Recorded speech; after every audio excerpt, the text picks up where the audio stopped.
All right, everyone. I'm back to do something a little bit different on my channel today. I had been turning over in my mind how to get more spiritual nourishment out of my studies, outside of the latent Gnosticism and mysticism that seems to be part of the work that I'm doing lately. In the past, over the past 7 or 8 years, I had managed to read the Bible cover to cover 3 times. And I had been putting off doing that again because I was like, I don't know, is this the right way to proceed? And so I was mulling it over and mulling it over, and I had a conversation with a friend, and I told them my favorite book of the Bible was Job, and how it was kind of criminal that it had never been properly adapted, so far as I know, to film or the stage. And then also with the work on Jung, I've come to the conclusion that it's inevitable that I'm going to do some sort of lecture on the answer to Job. And I thought to myself, perhaps it's best to do something deeper and try to learn more in that way. And so what I'm offering up here is a close reading, a Bible study of the book of Job. I'm going to try to do a chapter a week, kind of chip away at it. I don't have any sort of revolutionary insights right now. I'm just a guy with a bad iPhone. I don't have a PhD in theological studies or biblical studies or anything like that. And I have a lot of questions that doing the cover to cover reading never really allowed me to explore. So today, I don't think there's going to be anything super revolutionary as I go over the first chapter of Job here. Maybe it will if you've never done what I'm about to do. I think it'll just build, and week after week, we are going to have a deeper appreciation for this book of the Bible and the Bible in general, and its relation to literature, psychology, and philosophy. I will say that if anyone likes this approach, I'm totally open to doing like a podcast form for this. So just reach out to me and get in touch with me on my Instagram, LAJ PhD, or you can find me on Twitter. And yeah, so let's just get into it. I'm going to just read the chapter, and when I have a question that I had to look up and get the answer to, I'm going to stop and tell you what I found, and we'll see how long this takes. Okay. There was a man in the land of Uz whose name was Job, and that man was perfect and upright, and one that feared God and eschewed evil. So the first question that I had was, what is the land of Uz? I have this book. I'm going to try to get into using more of my reference books, although I didn't really do a good job in this first chapter, except really here. I got this answer about the land of Uz from the Illustrated Davis Dictionary of the Bible. Is this a good book? I don't know. You probably tell me it isn't. But that's where I got this first one. I got it at like a yard sale and it was on my shelf. So, Uz, a tribe of the Arameans able to trace their descent partly from Nahor and connected by blood or political ties with Dishan the Horite. Job resided in the land of Uz and was exposed to attack from the Sabaeans and the Chaldeans. At the time of Jeremiah, Edomites dwelt in the land of Uz. Josephus regarded Uz as the founder of Trachonitis and Damascus. Ptolemy located the Ossetai in the desert west of the Euphrates. Uz, according to these data, was in the Syrian desert between the latitudes of Damascus and Edom. So that's interesting. Let's just make sure we're saying the word Uz correctly. I maybe it's because I watched Wizard of Oz recently. Oz, and there's an interesting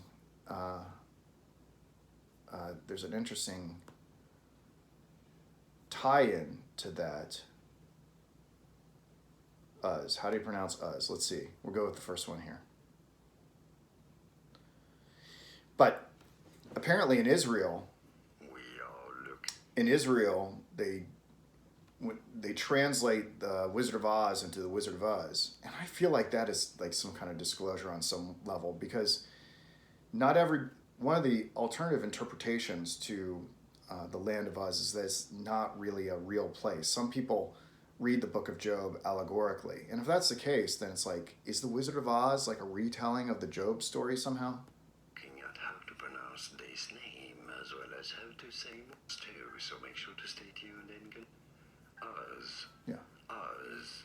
Not Uz, not ooze. Uz. All right. We're going to roll with that. Okay. And this is verse 2. And there were born unto him 7 sons and 3 daughters. I thought those numbers were interesting. I think we always have to pay attention to numbers in the Bible.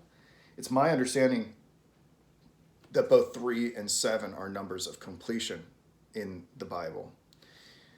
And something, I made a note here. It is unclear to me if we have actual names of the first set of his children or any of his sons. It doesn't seem like we do. In the 42nd chapter, we get the names of his daughters, Jemima, Keziah, and Karen Happak. In some circles, from what I could tell just doing some interneting, it is debated if these are his restored original children or entirely new children. And so we'll have to address that when we get there. The consensus is that they're entirely new children. But I'm open. I don't have an agenda here with the book of Job. I'm not trying to make it say something that it isn't. I'm just trying to see what it actually says. So, his substance also was 7,000 sheep, and 3,000 camels, and 500 yoke of oxen, and 500 she-asses, and a very great household. So that this man was the greatest of all the men of the East. And his sons went and feasted in their houses, every one his day, and sent and called for their 3 sisters to eat and to drink with them. So I was like, what is this expression, every one his day? And from what I could tell, it's generally agreed upon that every one his day means birthday. So this is the celebration of birthdays, which I wasn't really sure what I haven't looked into this, but my understanding is that the concept of birthdays came from the celebration of the Egyptian pharaohs on their birthdays. So it would be an interesting study to look at the role of birthdays within the Bible. Obviously, we have the celebration of Christ's birthday with the wise men, the Magi, bringing him gifts. But I'm not exactly sure what the role was in culture, in the Hebrew culture at that time. And it was so, when the days of their feasting were gone about, that Job sent and sanctified them, and rose up early in the morning, and offered burnt offerings according to the number of them all. For Job said, it may be that my sons have sinned, and cursed God in their hearts. Thus did Job continually. So, interestingly, we see Job functioning as a sort of priest figure for his family here, and making these burnt sacrifices if they have momentarily in their youth and merriment turned away from God. So that's intriguing. And I think one would have to look into it. I'm not sure. It occurred to me just now that perhaps there are different types of burnt offerings for different occasions. It doesn't really say what type of burnt offering was done here. I believe in Leviticus there were burnt offerings of like lambs and dovetails and of turtle doves and things like that. So I'm not exactly sure what kind of burnt offering this is. It doesn't say, but someone has a greater grasp of the Bible might be able to determine what type and what Job would have sacrificed. Now there was a day when the sons of God came to present themselves before the Lord, and Satan came also among them. Now, this is a very intriguing. I was like, what's this sons of God phrase mean? That was very intriguing to me. So, to me, this seems to be a reference to angelic spirits. However, from this context alone, it is unclear to me if these are fallen angels reporting to God or the regular obedient angels. I'm inclined to think, though I do not know this, because Satan is a fallen angel and he is amongst them, that it is a group of fallen angels before God. But this is all open to interpretation, especially this whole sons of God thing. This is going back to Genesis and the rebellion in heaven and what exactly happened there, which is a whole other story. And the Lord said unto Satan, whence comest thou? Then Satan answered the Lord and said, from going to and fro in the earth, and from walking up and down it. So presumably God knows where Satan has been, just as God knew about the Edenic pair eating the apple before their confession. It seems to me here that Satan appears obligated to answer questions that God already knows the answers to. And the Lord said unto Satan, hast thou considered my servant Job, that there is none like him in the earth, a perfect and an upright man, one that feareth God and escheweth evil? So why is God bringing attention to Job? So it could be that he's trying to prove to Satan that there are good men in the earth that he cannot find defect in. I got this idea from the pulpit commentary on Bible Hub. And I got the following from Barnes's notes on the Bible from Bible Hub. An alternative would be, wouldn't God's servant Job already have Satan's attention? So is this God showing that he knows all and already understands the designs of the devil before he sets them in action? Could this be preemptive on God's part? This would have the advantage of not being caught off guard by Satan's answer, if that is even possible. I don't think that really is possible in regards to the first option, right? So he says, then Satan answered the Lord and said, doth Job fear God for naught? Hast not thou made an hedge about him, and about his house, and about all that he hath on every side? Thou hast blessed the work of his hands, and his substance is increased in the land. But put forth thine hand now, and touch all that he hath, and he will curse thee to thy face. And the Lord said unto Satan, behold, all that he hath is in thy power. Only upon himself put not forth thine hand. So Satan went forth from the presence of the Lord. So obviously, this is the question of many people. What is the point of God entering into this arrangement with Satan? Does this say something about the larger arrangement between God and Satan, if there even is one? So there are a couple answers for this, and I got these from different commentaries on Bible Hub, and I think they all sort of work together.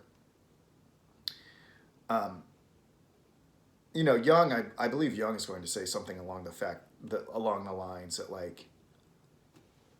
God needs to use Job in order to create this acceleration of his own consciousness. Before we get into all of that, let's consider some more traditional perspectives. From the Benson commentary, but he did it for his own glory, which might not be incompatible with what Young says, for the honor of Job, for the explanation of providence, and the encouragement of his afflicted people in all ages.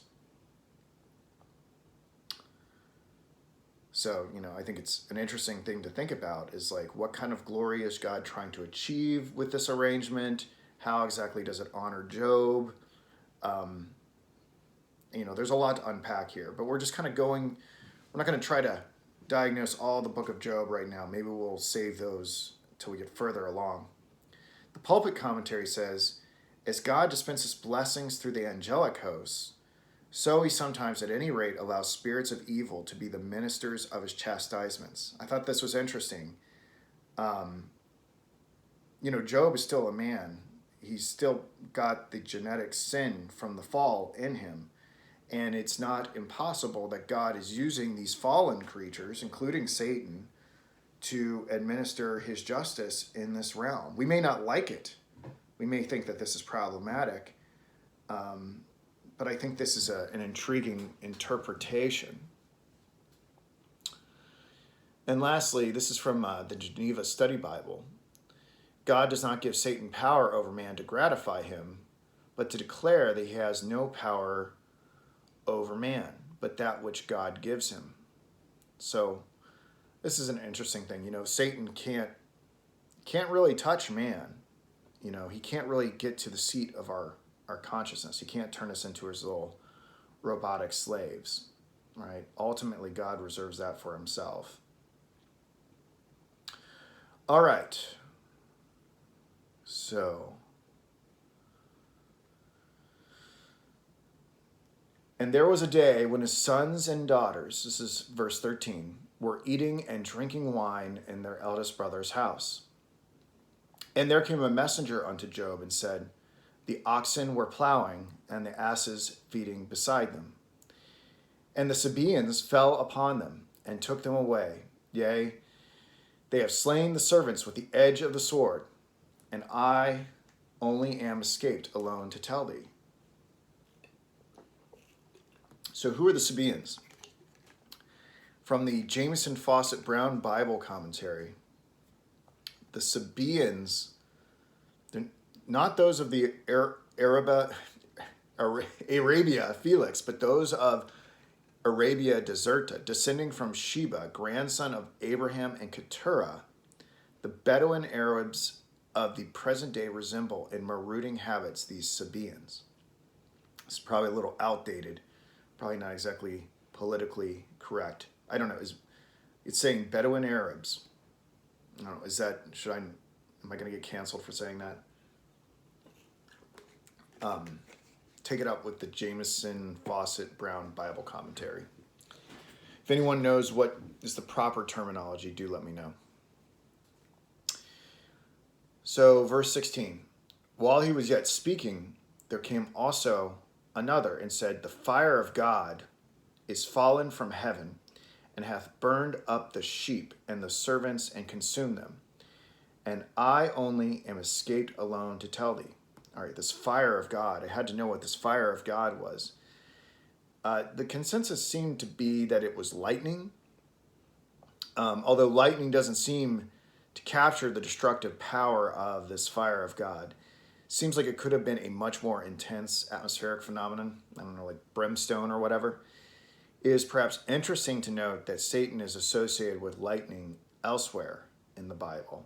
So you can potentially connect some dots here between the fire of God, lightning, and Satan. And previously, what one of these commentaries said, I believe it was the,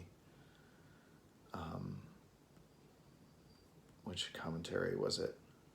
The pulpit commentary, that even demonic entities are doing the work of God, whether they know it or not. I don't know if they know it. Because the devil seems to delight in the opportunity to corrupt Job. And if the devil really understood God's plan, why would he delight in that? He would know that God's only using him. Okay.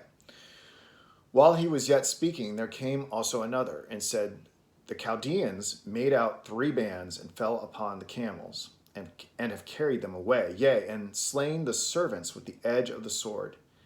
And I only am escaped alone to tell thee.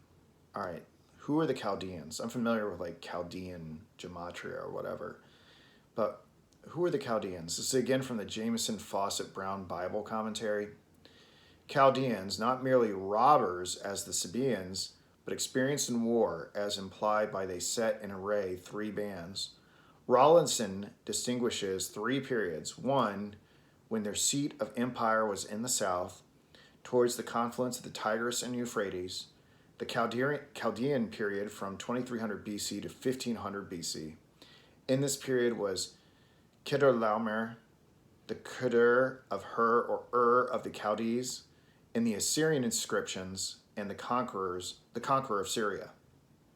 2 from 1500 to 625 BC, the Assyrian period. 3 from 625 to 538 BC, when Cyrus the Persian took Babylon. The Babylonian period, Chaldees, in Hebrew, Kasayim.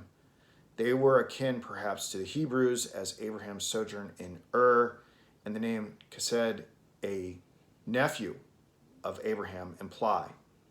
The three bands were probably in order to attack three separate thousands of Job's camels.